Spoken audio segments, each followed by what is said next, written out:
Welcome to the Rainy Day Rabbit Holes podcast, your escape from the mundane. Dive into the rich history of the Pacific Northwest with us and let your mind wander down the rabbit hole. Because in the Northwest, it's always raining something weird. I am Shea. And I'm Jody. Let's fall down the rabbit hole. Welcome to Rainy Day Rabbit Holes. You might be joining us for the first time on episode number 1, or you might be a longtime listener who is celebrating our 1-year anniversary with us. Either way, we are thrilled to have you here. Maybe you are just starting out your rabbit hole journey with us, or maybe you've been listening to our dulcet tones for a while and probably trying to figure out which one of us is which. Like our husbands. But we thought today on our 1-year anniversary as a podcast that we would re-record our first episode and take a moment to let you know a little bit about us, a little bit about this podcast, and talk about our journey over the past year, or what you could look forward to if you're joining us for the very first time. It's hard to believe it's already been a year since we launched the very first episode of the Rainy Day Rabbit Holes podcast. What started as a passion project between two friends with a love for history, mystery, and the stories that shape our world has grown into something truly special. For those who might be new here, Rainy Day Rabbit Holes is a podcast where we, Shea and Jody, dive deep into fascinating Pacific Northwest topics that might have been forgotten or overlooked by history. From historical conspiracies to strange tales, our goal is to bring you stories that leave you wanting to know more. Each episode is a journey down a rabbit hole, and we're thrilled that so many of you have joined us for this ride. You might be wondering, what is the Pacific Northwest? Well, it's the upper left-hand corner of North America and encompasses Alaska, British Columbia, Canada, Washington, Oregon, Idaho, parts of Montana, and parts of Northern California. And who are the hosts? I mean, besides hot middle-aged ladies who are smart and hilarious. I mean, at least we think so, right? I think we have a few people. At least 3 people. My husband agrees. I don't know if my husband does, but we'll just forget about that. Well, I'm Shea, a married and childless cat lady who appraises real estate in the real world, and I like to paddleboard, hike, and camp in my little trailer. I have a few hobby jobs. I'm a group exercise instructor teaching everything from bar and Pilates to indoor cycling. I'm a sometimes tour guide for the amazing Washington tour company, Pretty Gritty Tours. And I am the producer and editor of this here podcast. I'm an Arizona native, but I have called the Pacific Northwest home since 1989, with a brief hiatus in California in my 20s. And I'm Jody, and I hate this question because, I could go on and on for like hours and hours to tell you about myself, but I'll give you a quick synopsis. So I'm a wife of 34 years, a mom of 4 daughters, and now 4 sons-in-law. And my favorite title of all, Grandma. I have 6 grandkids currently, with 1 on the way. I'm a nurse by trade, and that has taken me on a journey of leadership and coaching that I really love to do. That's actually my passion for my career. My fun time, I love to be on an adventure, hiking, camping, paddleboarding, kayaking. I'm a Pacific Northwest native. I was born in Montana and moved to Seattle area as a 2-year-old, and I've been here pretty much ever since. The only time I've lived out of the state as an adult was 2.5 years in Hawaii on the island of Oahu when Keith was in the military. So lifelong Pacific Northwesterner here. And she's the hottest grandma you'll ever see. I try. Before there was a podcast, there was a road trip. In August of 2023, we hit the road in search of adventure and inspiration, and that's exactly what we found. Our first stop, the charming and historic town of Astoria, Oregon. I loved Astoria. Astoria is a town with a rich history, known for being the oldest American settlement west of the Rockies. It's also home to some remarkable women, including the first female mayor in Oregon, Clara Cynthia Munson, who broke barriers and made history with her election in 1913. But Astoria isn't just known for its history. It's also famous for being a filming location of a cult classic movie, The Goonies. We couldn't resist visiting the iconic Goonies house. And yes, it was just as magical in person as it is on screen. It's actually exactly as it is on screen. Yes. Including the view of the water. Yes. I mean, it's just a house in all reality. Exactly. So it's magical but boring. Right. It would probably not be magical except for it was in the Goonies, but it is exactly right off the screen. And as we explored the town, we couldn't help but feel a presence of the past all around us. And speaking of that, I have a ghost story for you after this quick break.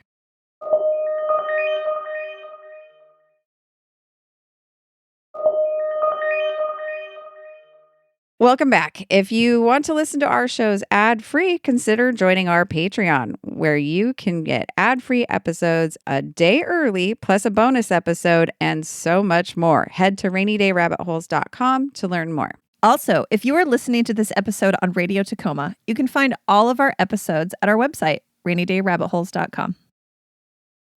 Shea, Yes. have you ever suddenly smelled perfume in a room without anybody new entering? No, I mean, sometimes I smell something that smells like a fart, but that might just actually be me, and it was just a sneaky one I didn't notice. No, could be an entity. Do you think I have a farting ghost in my house? Yeah, that's what you should start blaming it on. Absolutely. You have a poltergeist. I have a yes. a fartergeist. We've got a solution to your problem. Wait. I got it. A pootergeist. Because he's pootin' in my house. A pootergeist. Tootin'. It's a tootin'-geist. Tootin'-geist. I'm so funny. Especially with this champagne. Oh, God, it's like 3 sips in. It's going to get wild in here. Oh, I'm most of the way through my first Mad Dog mimosa. Oh, yeah. We're tattling on ourselves here. Okay. We've gotten real low. On with the ghost story. This is a pretty trailer trash mimosa. Have you ever been tapped on the shoulder only to turn around and see nobody in the room with you and not some stupid boy in your class who like to do that to you and then dodge you looking? No, my husband does that to me, though, where he'll tap me on my right shoulder, but then he'll swoop around and be around to my left. Oh. So my husband's a pootergeist. He's a pootergeist. And that's where the smell comes from. There you go. If he wouldn't tap you, nothing would leak out an odor of up You the room. scare me, I might squeak a little, but not out of my mouth. Okay. Have you ever heard music playing somewhere in the house, but unable to find where it's coming from? Yes, but right now it is probably my neighbors that are really into trains. I have a novice drummer next door. I mean, I literally live in the woods, can't see my neighbor, but I can hear that crap. Have you ever encountered a cold spot in a room? Not at my house, but I did have that experience at the Stanley Hotel in Colorado. Ooh. Bonus episode that you get on the Patreon. Upcoming bonus. Hear about that. All right. Today we are going to take you back to the beginning of time, to our scenic drive. And as this is podcast time, by the way, to our scenic drive. It's like beginning of time. Rainy Day Rabbit Holes time. Okay. As we explore some of the town's most iconic and haunted landmarks, the Flavel House. So grab your umbrella and ghost hunting gear because we are driving into history at the Grand Mansion with more than a few skeletons in its closets. Wait, Flavel, isn't that a Middle Eastern food? Right. I was Now I'm hungry. I know. Yes. I looked it up, and the fair's going on today, so that's what there's Flavels at the fair. Fair food, like in that cartoon where things are going through somebody's head. You can just see them spinning. It's like like spinning around their head. It's like elephant ears, scones, corn dogs, and turkey legs on a carousel in my brain. You know what the problem with the fair is? You can't eat all that, or I mean, some people can. Well, also the problem with the fair is that all of those things are now $15 a piece. Right. So you literally have to choose, and I want to. All right, back to the story. We digress. Again. So we interrupted the part where I said that we are diving into the history of this grand mansion with more than a few skeletons in its closets, literally and figuratively. Ooh. Spoiler alerts. There are no real skeletons, but Oh, man. I thought it was a good line. First things first, let's set the scene. Picture this. It's the late 1800s, Astoria, Oregon. Bustling port town where the Columbia River meets the Pacific Ocean. And in those days, ships are coming in from all over the world, and Astoria is a melting pot of cultures, sea salt and adventure. Ooh. That's me making tourism brochures, if that was a thing back then. Sea salt and adventure. Right? That could be their slogan. That's a candle we could make, sea salt and adventure. Yes. Or is it a wine and chocolate? Yeah, we could, yes, sea salt and adventure. We could come up with so many things. I know. Enter Captain George Flavel, a sea captain, entrepreneur, and all-around big deal in Astoria. Captain Flavel wasn't your average seafaring man. No. He was what we might call today a shipping magnate. Oh. Or magnet? I think it's magnet. I know. I always am like, am I saying It's got this the right? E on the end, so I say magnate. I know. But also there's the Marine Corps, which you're supposed to say core, but there's a P and an S in it. Yeah.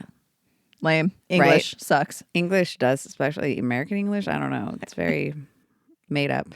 I bet they say corpse in the UK. We got to find out. I'm going to call my ancestors. They say herb over there because there's a flipping H in it instead of herb. From now on, I will do that. I'm going to be proper English from now on. Let's do it. We're going to annoy the crap out of it. I was about to say, let's be extra annoying. Okay, so back to the story. Or what the kids of TikTok might call now the maritime influencer. That's Captain George Flavel. That's good. Nice one. He built his empire by piloting ships through the treacherous waters of the Columbia River. And for those that don't know, where salt water and fresh water meet, it's very treacherous. So this was a special skill. And still is, guiding them safely to port and raking in a nice sum for his troubles. In 1885, with his pockets lined with more money than anyone else in town, he decided to build a home that screamed, "I'm kind of a big deal." And thus the Flavel House was born or built. The mansion is a grand Queen Anne-style home, complete with all the Victorian bells and whistles, turrets.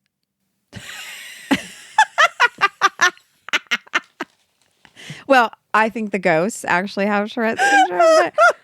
That was so awesome. I wish. Okay, so we should be recording, like video recording, because I'm pretty sure after I said it, You just like, I just stared blankly at it forever. Like, why does Tourette's that doesn't in seem here? right. Does it say Tourette's instead No. of turrets? No, it says turrets. It's all right. Last night when I was helping to lead tours of the Stadium High School, I did call the turrets. Oh, gosh. Okay. It is actually perfect. That's amazing. That's why we're besties. Okay, from now on, they're Tourette's. That is proper English. That castle has beautiful turrets. I'm, if you check my DNA, very British. So what I call this Tourette's has had the proper English. I'm doing it from now on when I give tours of Stadium. Let's go check out the turrets. Complete with all the Victorian bells and whistles. You're going to say it again. Right. How do you say it? Turrets. A widow's walk, a lavish veranda, and so much decorative trim. It's like Christmas all year. It was the epitome of 19th century opulence, and it remains one of the best preserved examples of Queen Anne architecture on the West Coast. Basically, if it were any more Victorian, it would demand that you call it "milady" and never make direct eye contact. Oh my God, that's amazing. So good. All right. But who was Captain George Flavel, really? Sure, he was wealthy, but there's more to his story than just dollar signs and good facial hair grooming. He was very bearded. He was your classic, wharf guy with the beard and the hat. And He probably carried gray. around a little tin of wax for his mustache. Yes. Oh, Or, gosh. excuse me, his mustache. Was it wax or was it lard? No. Would have been a wax because lard would just melt in the heat. Yeah. Maybe not there. Work as a wax because it's cold. Flavel was known for his keen business sense and his, let's say, colorful personality. He was a big fish in a small pond of Astoria and didn't mind throwing his weight around. When I read about him, I picture this guy who would have been totally nothing anywhere else, but like you're in this small town, so you're super cool and you're owning it. He's a BFD in this town. He thinks he's like the BFD of the country, but it's really Astoria, Oregon, which is a pretty important place. But Well, I mean, if you've been to Astoria, it is a teeny tiny town. very teeny tiny. And so it is it interesting because it's so impactful. Like there's so much that goes Right. on there and it's so historical and it continues to be this, but it is teeny tiny. Yeah. So it doesn't take, I don't think it takes much to be a BFD in Right. that town. Especially back then. I mean, from the Right. beginning, he had a pretty good skill that was necessary. So now Because there's he's the probably BFD. like 1,000 people tops. Yeah. When he wasn't piloting ships, he was wheeling and dealing in real estate, lending money and expanding his influence. Kind of like Astoria's original Monopoly Man, but with more sea shanties. So they had all these shanties across on the waterfront down there. Sounds fancy, but they were not. No. Captain Flavel was also a family man, at least in the 19th century sense of the word. It meant that he built a big house and expected everyone to live in it and adhere to his strict Victorian codes and rules. His wife, Mary Christina Flavel, and her children had the privilege of residing in this opulent mansion and were likely subjected to hours of polite tea drinking, piano playing, and repressing their emotions. No smoking, no drinking, and no having fun. No having fun. Your panties were in a bunch and you were clutching your pearls. They were just right up your behind. And that was the style of the time. So your panties right up your behind. They had to. Well, they were that's big what a proper woman did. They were big old bloomers, but they were just right up your behind. Well, yes. Otherwise, you got a little frisky if you get out of control if you didn't have your panties in a bunch. They need to eat some cornflakes. Yes. The Flavels enjoyed a high status in life in Astoria until Captain Flavel's death at 1893. At that point, the house became less of a family home and more of a giant spooky monument to Astoria's glory days, a place that would soon have gain a reputation for the strange. I don't know if you remember when we were driving through the streets of Astoria that we actually drove by this mansion. Oh, I've been to the Flavel house. Oh, have you? Okay. Yeah, perfect. I did one of the, because it's like $5 to tour it. Yeah, and it looks really cool. It's really beautiful inside. Yeah, I love Victorian homes. They're just all the woodwork and like unnecessary... like fenestration. I'm really into fenestration. Give us the definition. In the architecture world, fenestration is like the fancy woodwork. Like, so on the outside of the house, all that gingerbread on Victorian homes, that's called fenestration. Oh, got it. The extra decor. The like over the top, unnecessary fenestration. So does it have to be over the top to hit fenestration? No, it just has to be like, it helps define the quality of a home. So if it has a high level of fenestration, that's a sign of a better quality home. But the plot thickens. After George Flavel's death, the house passed through several generations of the Flavels, and things got a bit, well, let's say, quirky. It turns out that having a giant mansion in a small town might make your family the talk of the town, but not in a good way, always. Oh. Fast forward to the mid-20th century. The remaining Flavels were a bit of an odd bunch, to put it mildly. So let's just say they weren't the kind of folks that you'd invite to your book club or your puzzle club. That's a thing now.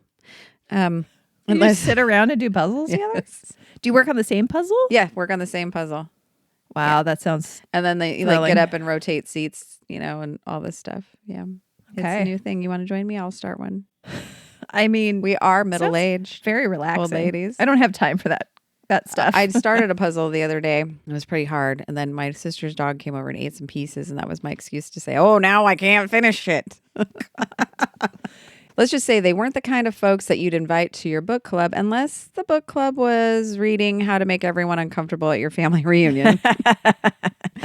The last of the Flavels to live in the house was Mary Louise Flavel, who earned a reputation around Astoria as being eccentric. I guess anytime you live in a mansion in a town where people are barely making it, it feels like you'd be eccentric. Oh, I want to be eccentric. Right? By the time she moved out in the 1950s, the house was already gaining a reputation of something of a haunted hotspot. So, it's over 100 years old, or I'm sorry, coming up on about 100 years old. A lot of things have happened in that town and to this family. So it's gaining a reputation. Converted to a museum in 1951 and later restored in 2015, this house is very well known for its hauntings. The Flavel house has creaky floors, eerie hallways, and countless nooks and crannies like a Victorian Gothic novel come to life. Over the years, there have been numerous reports of paranormal activity in the mansion. Visitors and staff have reported seeing shadowy figures, hearing unexplained footsteps, and feeling sudden drops in temperature. One particular spine-chilling tale involves the ghost of Captain Flavel himself, who some say has been seen pacing the Widow's Walk, keeping an eye on his beloved river. So that window oversees the Columbia River as it enters into the ocean. So he watches that because that's his work, right? Others have claimed to hear sounds of a piano playing in the empty drawing room. Could it be Mary Christina Flavel tinkling the ivories from behind the grave? Or perhaps it's just a really dedicated piano tuner who got lost in time. Because Flavel's wife early on was really into her piano playing. Okay. So that was really well taken care of. So maybe a piano tuner who loved being in this grand mansion for the day as he's working. He decided to stay there as a ghost forever.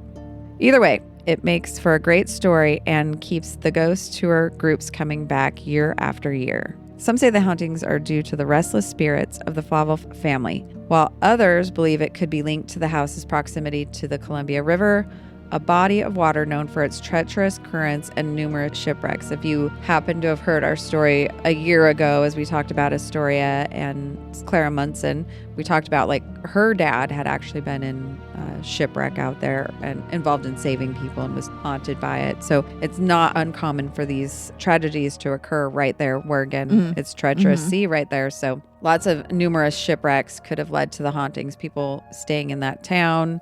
Yeah, it's a dangerous body of water because there's like a sandbar that runs through it. And if you don't know where it is, you can just run aground there. And then you've got the brackish. It's dangerous. And that's why he became so successful, though, because he was good at maneuvering it, was able to get the equipment to be able to help people. And so he was highly useful. So this is how he makes his money. Became a BFD. Maybe some of those lost souls decided that the Flavel house was a good place as any to haunt. And who could blame them? It has great curb appeal. I'm going to read you some stories. So the Flavel house is now, like I said, a museum. There's tours that you can join. And I just want to read a couple of testimonies from the tour. I went to the Flavel house over the weekend. It was my first time in Astoria. It was a gorgeous house. We watched a movie before taking the tour, so they watched a movie about it, I'm assuming. I was making some jokes about Mrs. Flavel and how young she was when she married. She was 14. Oh. And he was like 30-something. Like you do. Yep, like you do back then, right? And how particular she was about keeping her home. She was, like the piano. She was also very particular about everything the home had to be in a perfect spot, had to be the nicest. Don't touch it, dust it, keep it nice. We did a self-tour through the house, and in the kitchen, I was recording a video of my boyfriend at the old Victorian stove, and I noticed something on my camera screen.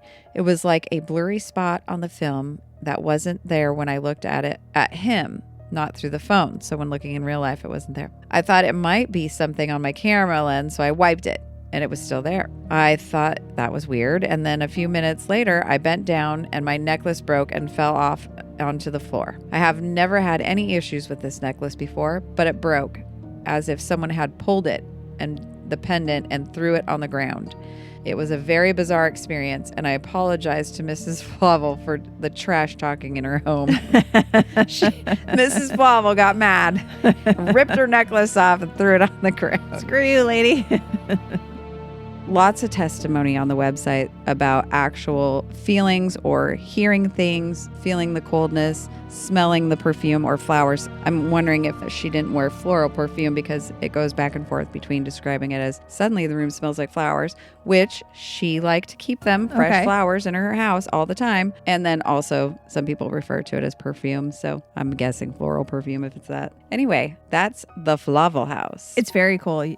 If you go visit Astoria, Oregon, which is amazing. I love it there. You should is. definitely. It is definitely. So historic. Especially, if you're in Oregon, you're on the coast doing the 101, definitely stop by it is just, I don't know. There's a great feeling about Astoria, Oregon. If you're planning a road trip from Portland and you're going to go down the coast, you got to go through Astoria. That's the best way to start out your trip is from Portland to Astoria.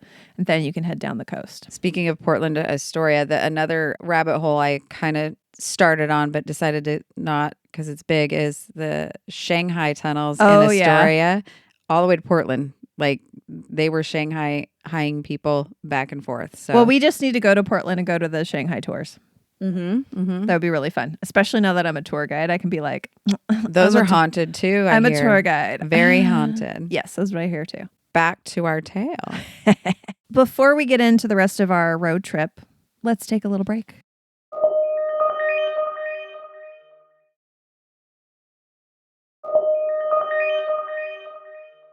Welcome back. And remember, if you want ad-free episodes plus bonus episodes and other perks like a firmer hiney, You can join our Patreon. Just head on over to rainydayrabbitholes.com to sign up. I mean, Shea, this has given me stronger abs for Oh, sure. yeah, for sure. From laughing so hard with you. You know, my feet also don't hurt as much. Oh, really? It's amazing. All the benefits. Your feet don't hurt. Is that? I mean, it is a cure-all. It is a cure-all. What ails you? Send it in. Yep. And you will be better. We'll just tell you to join the Patreon and you'll be fine. The FDA has not evaluated these claims. It is not meant to cure or treat any disease. It's a supplement. It is fine. Exactly. Not regulated. Exactly. We can put arsenic in our Patreon. It's fine. Our next stop on the trip was the stunning Heceta Head Lighthouse. Perched high above the rugged Oregon coastline, this lighthouse has been guiding ships since 1894. Heceta Head was named for Bruno de Heceta, a Spanish navigator and explorer. The lighthouse guards a towering cliff overlooking the majestic Pacific Ocean. It was automated in 1963, and the lighthouse keeper's home became a bed and breakfast in 1995 after serving as both a military barracks during World War II and as a satellite campus for Lane Community College. This beautiful Queen Anne-style cottage has 6 rooms appointed with antique furnishings, a covered front porch where guests can enjoy wine and appetizers every afternoon. Its beauty is undeniable, but it's also known for something else. Its ghostly inhabitants. Dun, dun, dun. People have been reporting paranormal activity in the cottage since the 1950s. Guests and workers have reported seeing a woman with silver hair and a long, dark dress walking through the halls. They might hear disembodied screams, see items moving, or items disappearing and then reappearing on their own. I feel like that's probably just more like you forgot that you moved a thing and then you found it. Oh, that's what's happening. My whole house is haunted as I lose things, and I get overtaken by spirits, and that's why every time I leave the room, I can't remember why I left the room. Exactly. That's what's happening. Actually, no, that is alien abduction. Oh, and then I'm just plopped down, and I'm like, damn. The reason that I've you lost time. cannot remember why you went into a room is because you are just returning from being abducted by aliens. I did hear that on some alien abductee thing. I've been on every planet, apparently. I'm abducted all the time. I am well researched over here. You've been well probed. I must be like the model specimen. Right. I'm a good reflection for everyone, so it just happens to me. You're welcome. So guests also might hear furniture being moved at night in the locked attic. The wispy figure of a young girl has also been seen floating in the hall. People walking by the home have reported the silhouette of an old woman in the attic window. One night in the 1970s or 80s, a group of LCC students huddled around a Ouija board, asking questions about the spirit world, and the board spelled R-U-E, Rue. It is believed that Rue is either the name of the wife of a former lighthouse keeper or the name of her daughter. The legend is that the daughter drowned and the heartbroken parents left Heceta Head, but that the mother returned to the cottage after her own death to look for her daughter. The actual history of who lived here and what happened to the daughter cannot be confirmed, as records of the family members of the lighthouse keepers were not kept at the time. There is one unmarked gravestone up on the hill that people think might have been the grave of the little girl. The most frightening encounter with Rue was reported in 1975. A workman was up in the attic cleaning one of the windows when he noticed a strange reflection in the glass. He spun around to see what was behind him and saw the apparition of an older woman in a Victorian-style gown. Terrified, he beat feet out of the house and refused to ever go back into the attic. Later, he was completing a repair on the exterior of the attic window and accidentally broke the glass. Because he refused to go into the attic, he repaired the glass from the outside. Later that night, workers in the house heard scraping noises up in the attic. When they checked it out the next morning, the broken glass from the attic window had been swept into a neat pile, even though no one had gone up there, and the attic was locked. I'm just picturing the ghost going, "You've messed up my house again." I will fix it. And that's really all I could find about the ghost of Heceta Head. Yeah, I think It's I a very remember when short we story. on our travels down there reading about this. It's just tragic, sad about the family and little girl. Well, but the thing is it just can't be confirmed either. So it's really all legend and speculation. So I feel bad and for nothing. Possibly. Sad. Yeah. There wasn't a whole lot that was not just on the blogs of ghost hunters. I couldn't find anything that was actual. Like legitimate reporting. Yeah. Because at the time, they just kept records of the lighthouse keepers. They did not record who his family was or what happened to them. And it was so remote at the time that if somebody died there, it's not like it would be reported in the papers anywhere. Nowhere. So you can't find anything on newspapers.com or anything like that. I'm sure there's people born and dead that never even were documented. Oh, yeah. It's not like if you live in the middle of nowhere, you're going to be like, well, I'm going to take this 3-day trip into Portland to go register at the courthouse. Make sure the government knows I'm here. Yeah, that's what we do. Jody, it's crazy that trip was over a year ago. I can't believe it. I know. And our very first episode was recorded on that trip at the Itty Bitty Inn. I know. I can remember it. I can remember it like it was yesterday. We had so much fun. First of all, we were on a high from our trip.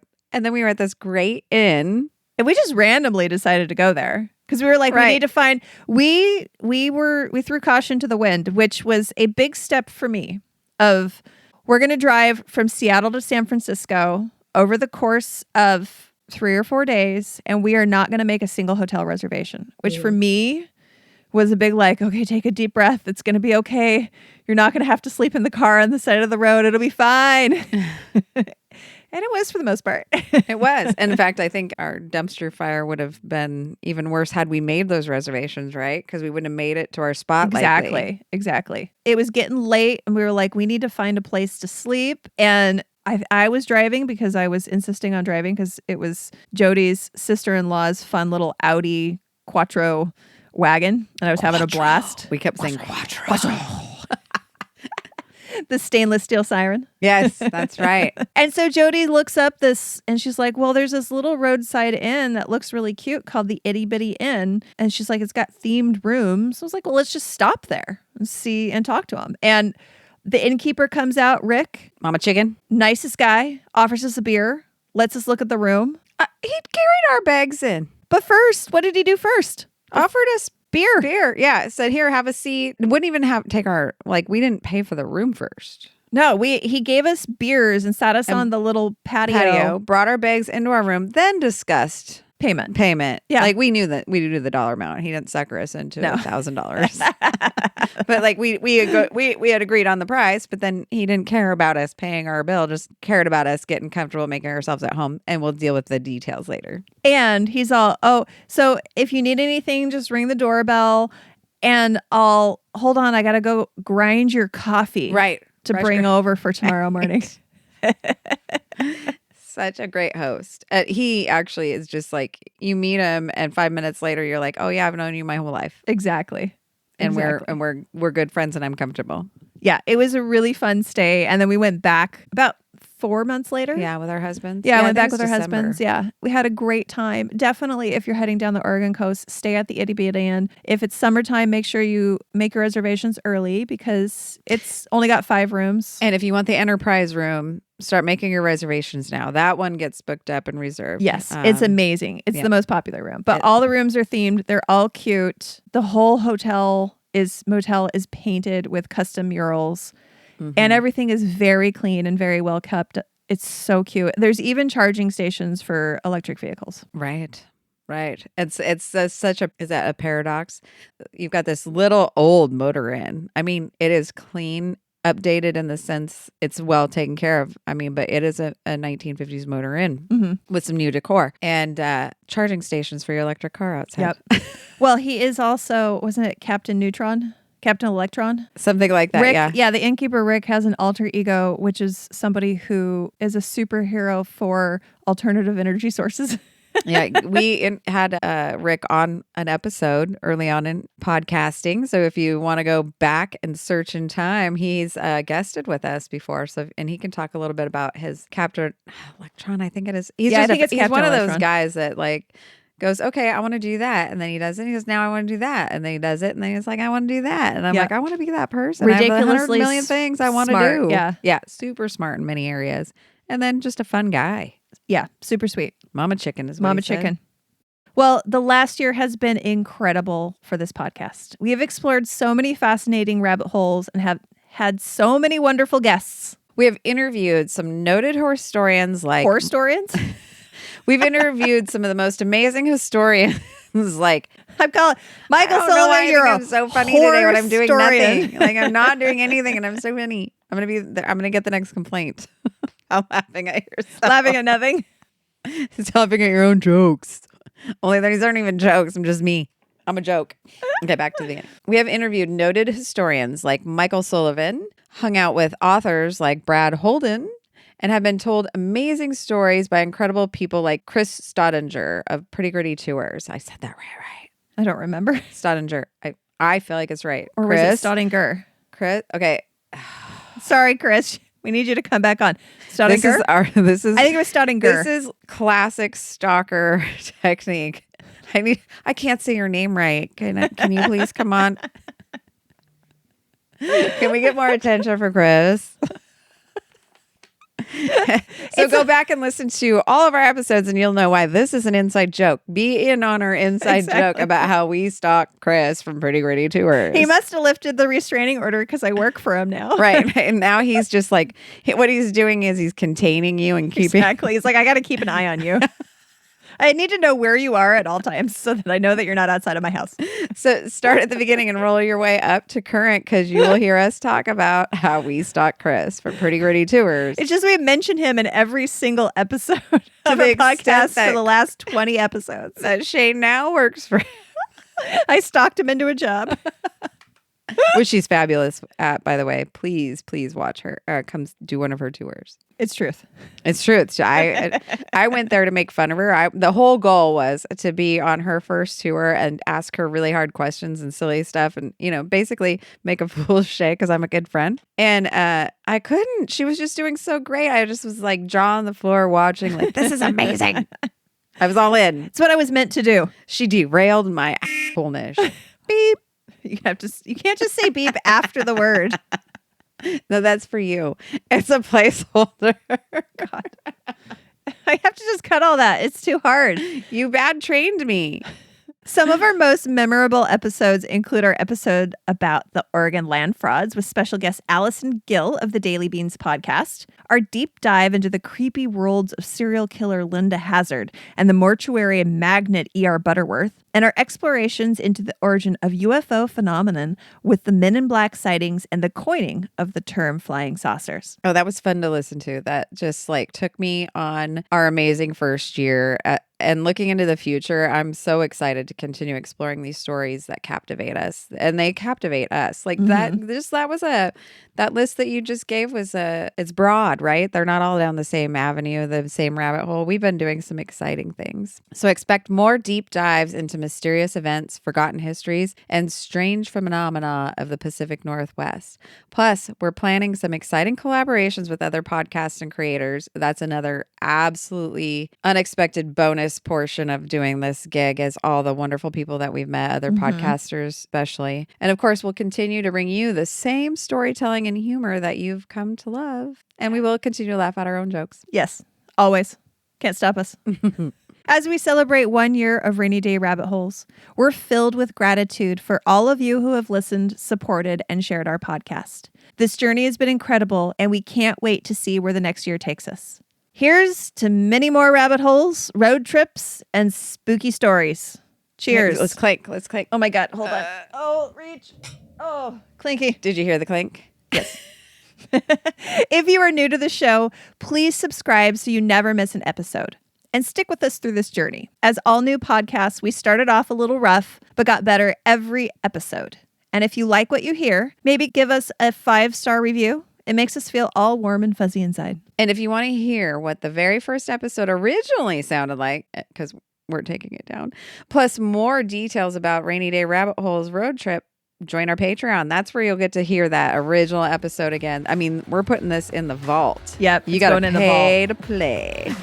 You'll get bonus episodes as well as ad-free episodes and more. Just visit our website at rainydayrabbitholes.com. Thanks again, and See you down the rabbit hole.